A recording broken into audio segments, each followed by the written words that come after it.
and get whatever healthy or calorie-rich food is available, and to not have those choices made for them at the state or federal level.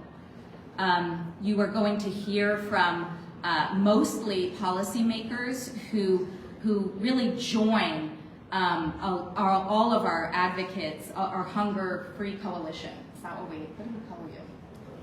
Food Security Coalition. Food Security Coalition. Yeah. Thank you. So, I mean, our Food Security Coalition does everything they can to create healthy and whole food systems and give people access to healthy food that stretches their budgets and makes every opportunity available for kids and seniors especially to get fresh and healthy food in school, in our early child care centers, in our senior centers.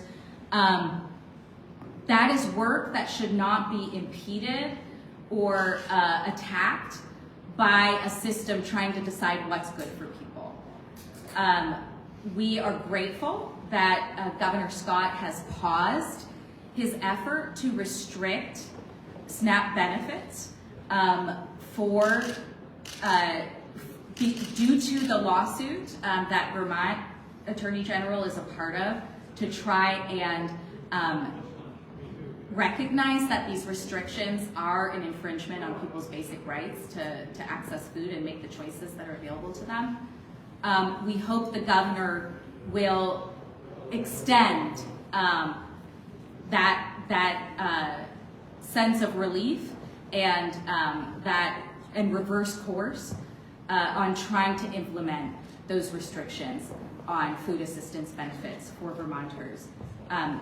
Vermonters know what the best choices are that they have to feed themselves, their kids, their families. I've often stood with our Food Security Coalition and our partners, not only as a mom, but also as a kid who was a free lunch program kid myself. And just recognizing that a lot goes into the decisions that kids and families and adults make every day about how they're going to meet their nutritional needs, how they're going to avoid stigma, how they're going to, stave off hunger a little longer so that they can go to work, go to school, and make sure their kids have food on the table. There's no reason for government to get involved in that decision about how families do their best to feed their kids, period. And so with that, I am going to invite up first our state treasurer to speak, Treasurer Mike Pieciak. Well, thank you very much, Senator Hinsdale. It's great to be here with everybody. For 40 years, my mom helped feed the hungry in the Brattleboro community where I grew up. She started St. Bridget's Kitchen, a soup kitchen that continues to serve hot meals to the community, to anyone who walks through their door. Growing up, she always told me about how important it was to make sure people in our community never went hungry. But she also told me about how important it was to make sure everybody was treated with dignity and everybody knew that they mattered. These core values guide me today, both in my everyday life and in my work as state treasurer. And it's exactly why I'm joining my colleagues here today to stand up to the Trump administration and their pressure campaign to coerce states into banning so-called junk food products through the SNAP program. These restrictions don't have a good policy objective, and if implemented here in Vermont, they would not have a good policy outcome. There's no conclusive evidence showing communities are healthier when SNAP beneficiaries are banned from purchasing junk food. In fact, there's no consensus on what even qualifies as junk food. It could mean a mother using 3 Squares Vermont is turned away at the cash register trying to buy a birthday cake for their child. It could even mean that the ingredients to bake one are not allowed to be purchased. This makes the proposed ban even more confusing and bad for Vermont. Instead, the evidence is clear that when a junk food ban is imposed, food access shrinks and food insecurity grows. particularly among rural communities where families face inconsistent access to affordable, healthy food, depending on where they live, how they get to the store, and what those local stores carry. The proposed ban also negatively impacts grocers, who are forced to shoulder the responsibility of policing families' use of their SNAP dollars and face penalties if not done appropriately. It's time, energy, and money wasted that could otherwise go into expanding healthy food options and paying for their staff. Instead, junk food restrictions cost food retailers across the country billions of dollars in revenue, costs that are ultimately passed down to families at checkout and make it harder for everybody to afford food. Policies like this are not only costly and ineffective, they are dehumanizing and further stigmatize the very people that government exists to help serve and to help lift out of poverty. Banning the purchase of junk food products using 3 squares won't make anyone healthier. It will only make life harder for Vermonters. That is why this proposal cannot move forward in our state and should never have been proposed in the first place. Not just because it is bad policy, but because it is out of step with Vermont's values. The values my mom held dearly when she opened the soup kitchen in Brattleboro 40 years ago. When families are going through hard times, the last thing they need is government taking away choices and judging their decisions. To be clear, we all want healthier communities, but the way to get there is by making healthier food more accessible, affordable, and not by taking dignity away from people who are simply trying to get back up on their feet and need a hand up. In Vermont, we know we're better than this, that we can choose a different path, one that is true to our values, supports healthier communities, and treats everyone in our community with the kindness and dignity that they deserve. Thank you very much for having me. I'll turn it back over to Senator Hinsdale.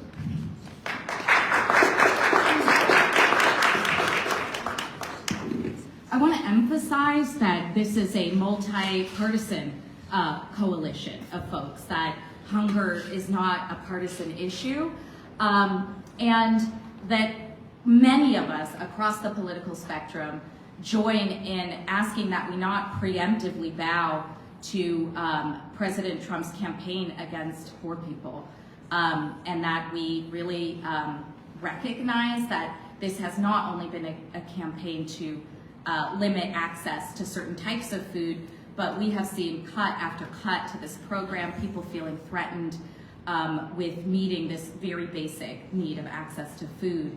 And you know, there's simply no reason to hand the data over of SNAP recipients to in any way start off by legitimizing this campaign against low-income people and hungry folks at the federal level. And so with that, I'm very grateful that Lieutenant Governor John Rodgers is joining us.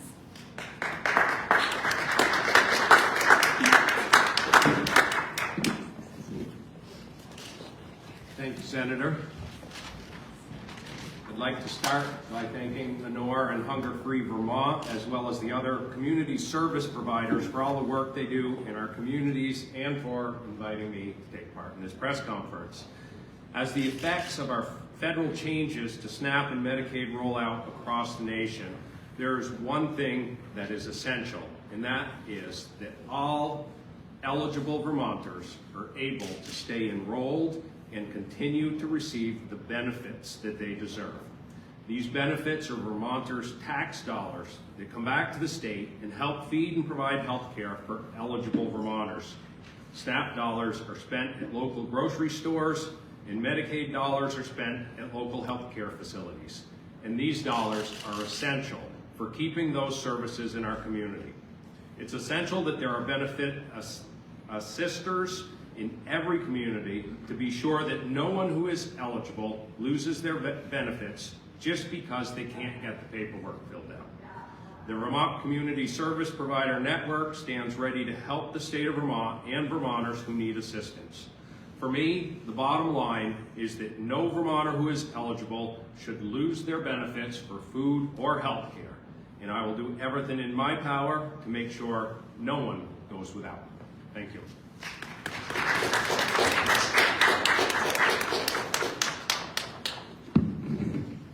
finally, before we turn it over to the wonderful Honor Horton to speak on behalf of the Food Security Coalition, one of our greatest champions in the legislature for kids, for families, for healthy communities. Her voice is going to be a little bit up and down, but I hope she's recognized regardless, you know, for being such a champion, whether or not the words quite make it. We have a couple other speakers in the Food Security Coalition, but our last legislative speaker or policymaker is the incredible Senator Ginny Lyons.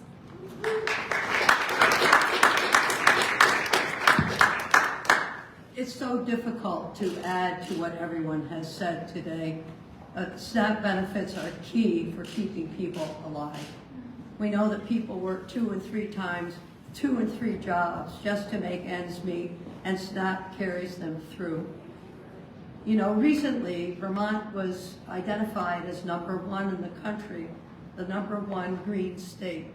Now, for some folks, that sounds bad. To others, it sounds great. To me, it was great. As I read through why, I understood. It's because we have a program in our state that preserves agriculture and fresh food that comes to our food shelves, that comes to folks, goes to schools, goes to child care centers, and we understand that people respect food that comes to them from our countryside. This all goes to help us understand our own Vermont values for fresh foods. It's so difficult for me to respect a federal government that has turned the whole food pyramid upside down. And now we're looking at high-fat foods for folks, when we know that in this state, our fresh foods feed people effectively. So at a very human level, we know that each person requires different types of nutrition. Their choices should be their own. We should respect that individual right to eat and feed oneself as appropriate, regardless of who you are. I want to thank the Honor for putting this together, for ensuring that food security is a big part of our lives in this state. It certainly is in our Committee on Health and Welfare in the Senate. Along with Senator Martine Gulick and others, we work very hard to ensure that folks have the right to make the choices. I think that our administration in this state should hear that and should overturn any restrictions on SNAP benefit choices. Finally, I'd just like to say thanks to the folks who are here who do the work in the community. They're wonderful, and we can't do our work in this building without them. So thank you all.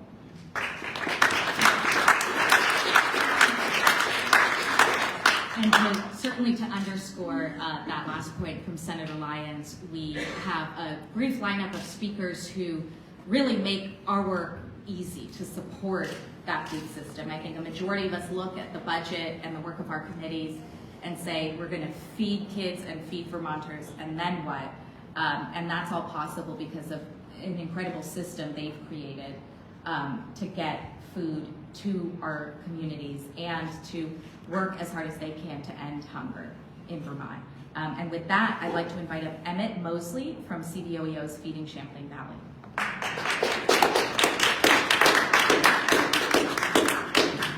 Everyone, it's great to be here with you all and with all the other members of the Food Security Coalition and with those in the legislature who are supporting us in the important task of making sure that no Vermonters go hungry.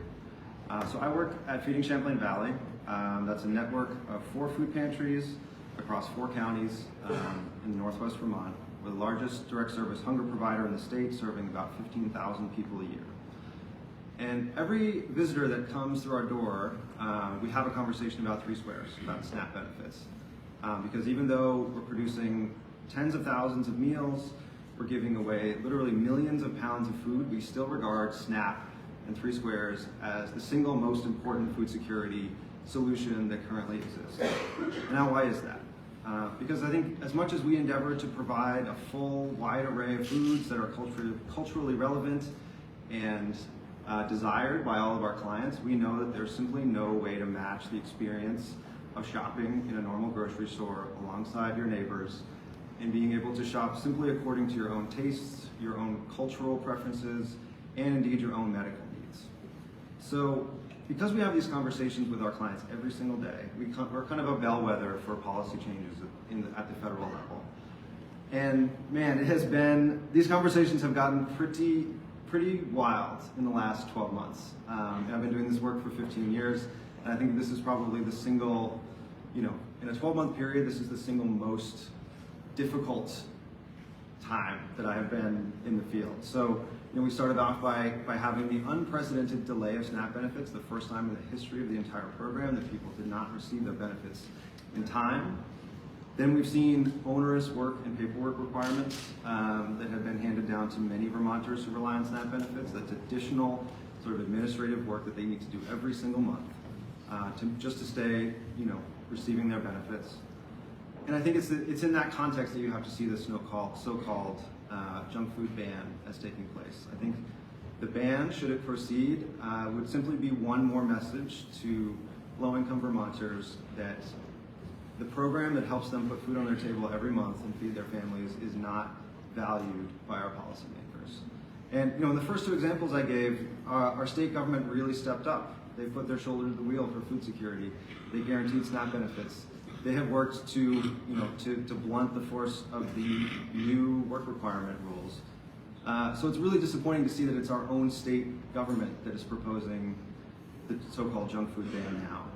And I would really call on the governor to reverse the decision to proceed with so-called junk food benefits and continue to support the great food security programs that we offer as a state. Thanks.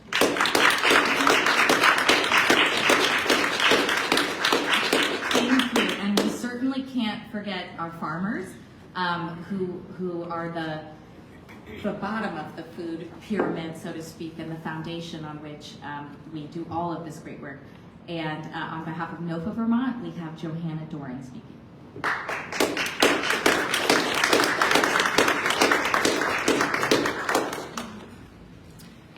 I'm Joanna Doran, the Direct Markets and Local Food Access Director with NOFA Vermont, or the Northeast Organic Farming Association of Vermont. We are here in support of policies that truly improve health outcomes for Vermonters, rooted in dignity, while also supporting our hardworking local farmers. When we talk about improving health outcomes in Vermont, we should start by looking what already works. And Vermont has existing programs that are proven, dignified, and cost efficient. We know that when people have consistent, affordable access to nutritious food, health outcomes improve. We know that when local farmers are supported, our whole communities are stronger. And we know that when people are trusted and empowered to make choices for their households, systems work better. That's exactly what programs like 3 Squares Vermont are designed to do. 3 Squares Vermont is built to give participants the privacy and autonomy to choose groceries that meet their household needs, something every one of us deserves. We know that because of the way our food and agricultural policies are constructed in this country, the cost of locally produced and nourishing foods can be out of reach for a lot of people. It's not an issue of individual choice, it's an issue of affordability. So how can we make it easier for folks to afford nourishing food? We already have the answers in proven Vermont-grown solutions that have been helping bridge the gap for decades. Programs like Crop Cash incentivize the purchase of fresh, local food for 3 Squares Vermont shoppers at farmers markets. Subsidized CSAs through programs like Farm Share make it possible for families to afford a consistent supply of fresh grown food and connect directly with their local farmer. Expanding access to 3 Squares Vermont ensures that more Vermonters can put nutritious food on the table in the first place while investing in our farmers so they can continue to grow the food that we all eat.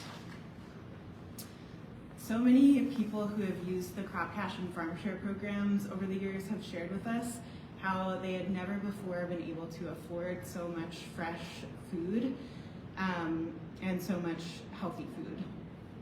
One participant shared last year, our kiddos' lunches were filled with fresh vegetables all summer long. I love seeing my kids snacking on cucumbers before 9 a.m. I believe this program saved us this year. So I think this story speaks for itself. When we can meet people where they're at and support families in getting the food that they want to eat, we see improved healthy food consumption. These programs make buying nourishing foods the easier choice without taking choice away. In contrast, policies that focus on restricting what people can buy do not address the needs of lower income Vermonters, and they don't have the magnified impact of supporting farmers and our economy.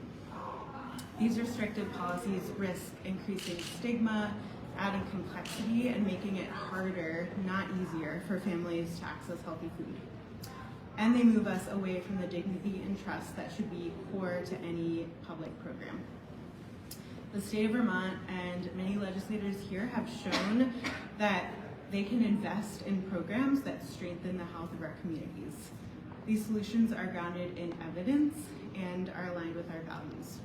So let's keep investing in what we already know works, growing programs like Crop Cash and Farm Share, and continuing to build a food system that connects all of us, eaters, farmers, and communities.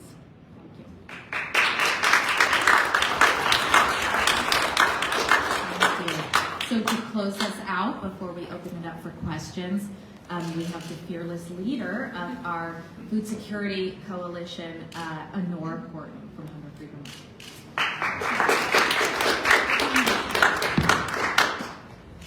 Thank you so much, Senator Ron Hinsdale, and everyone who is here today. I actually can't claim to be the leader of Vermont's Food Security Coalition. I am here as one of the many, many advocates on both in the legislature, in our statewide offices, as you see today, and at the community level, who are collectively committed to fulfilling on the vision of truly ending hunger for every single person in our state with dignity, with permanence, and with alacrity to the best of our ability, because too many people are going hungry in our state right now. And there are a lot of forces at the federal level that are committed right now to making that even worse. And as other folks have already spoken to, we have seen our state government, our elected legislators, our elected government officials come together to actually make sure that when the federal government stopped issuing SNAP benefits, Vermonters got theirs. And that is the kind of courageous, united policy work that we have to do. And we have to keep doing it day after day and week after week and month after month for at least 3 more years, my friends. Now, I wish that wasn't true, because there's so much innovation that we are poised to take in our state, as Johanna just spoke to, as Emmett just spoke to. And yet what we are faced with right now is the need to protect and defend programs that have already proven themselves for decades and decades and decades. Now, that makes me really angry, and I hope it makes all of you really angry too. But that's where we're at. So the goal of the federal policies that we're talking about here today is to create confusion and disruption. It's to cause people to give up their right to access the benefits they are entitled to and are still eligible for. And that's already happening in our state. We've had about 2,000 people lose their benefits in the last 2.5 months here in Vermont, lose their access to SNAP, lose their access to food. And we are working collectively here as hard as we can to mitigate that harm. But that's what we need to be focusing our energies on. That's what our state agencies need to be focusing their energies on. Now turn to try and impose a whole system of restrictions and judgments on what individual people can purchase with their benefits Is that what we want our state agencies to turn their work to? No, it's not.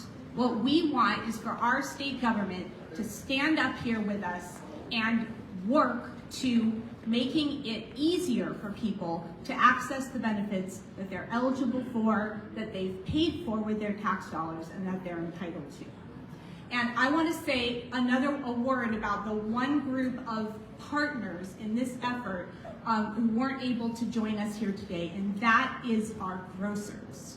So the only way that people get SNAP benefits is if they go to a farmer's market or a grocery store that accepts those benefits, and that is what this proposal is putting at risk.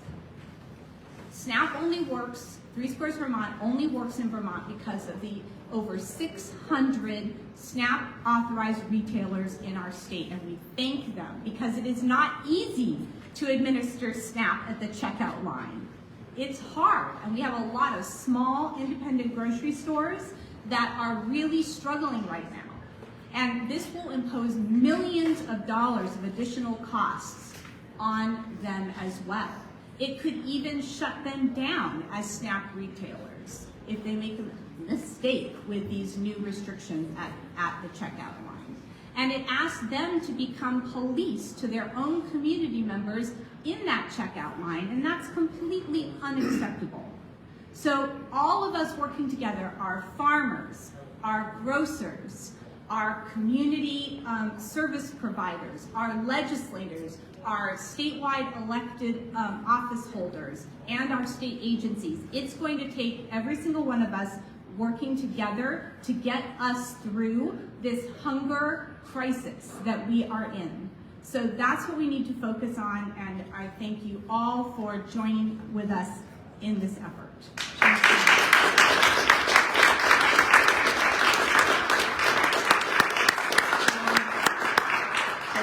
Thank you, Honor. We'll just open it up for questions, and I certainly want others present from different stakeholder groups or the House to feel comfortable answering questions as well.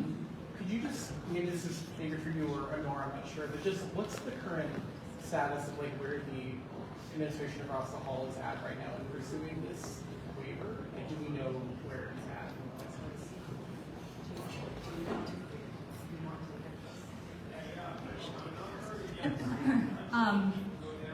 Well, as Senator Hinsdale alluded to at the beginning, there is a federal lawsuit that is underway right now because it is the understanding of many of us who work in the area of food security that these waivers that USDA is encouraging state governments to propose to restrict in all different kinds of ways the food that people can purchase with their SNAP benefits is actually illegal given the definition of food and the rules that Congress has put in place that govern the SNAP program.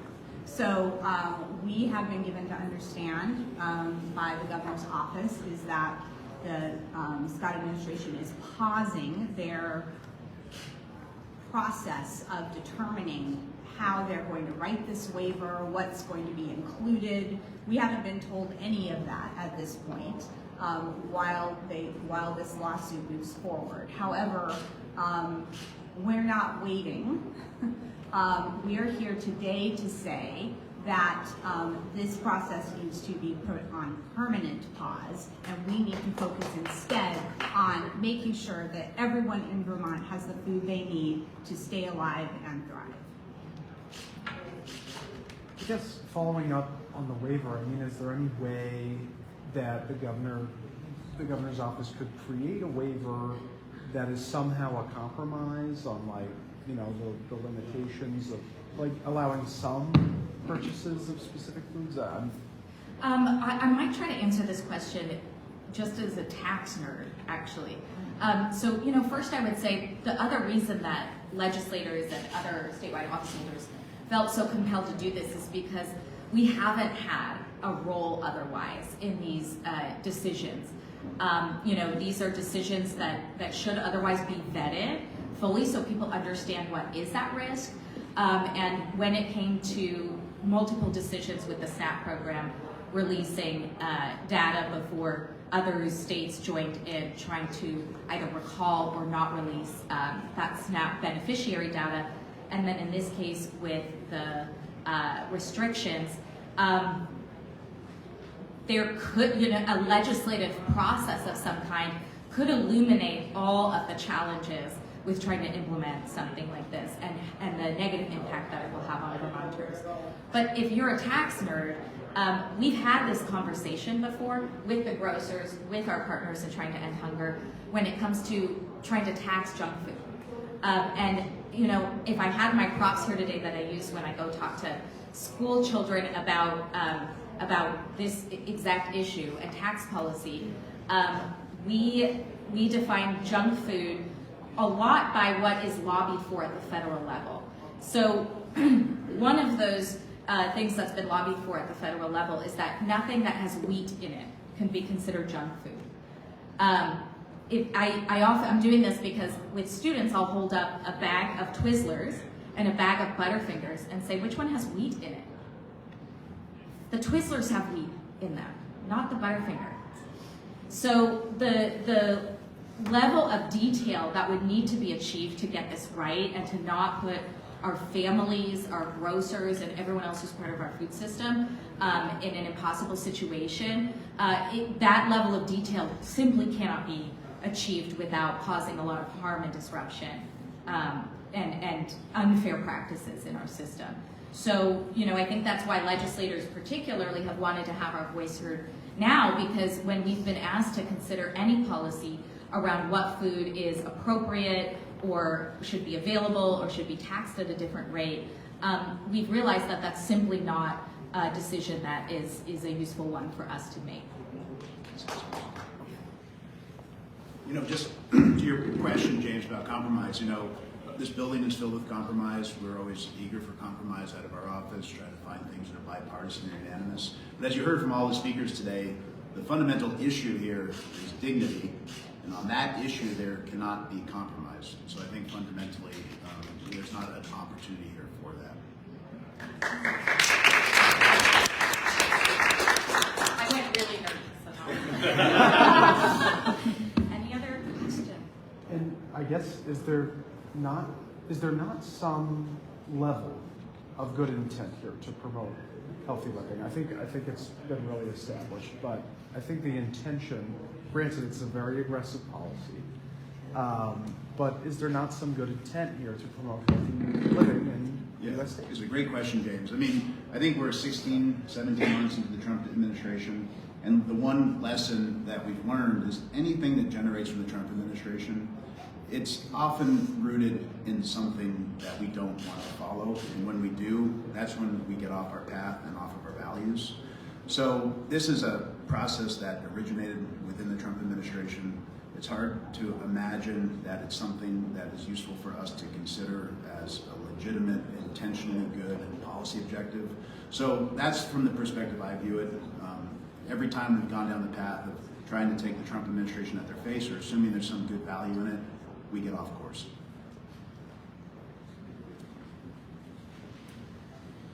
Any other questions? Anyone want to add? Thank you all. We're probably all going to go eat now. We want to make about that, so thank you all for coming.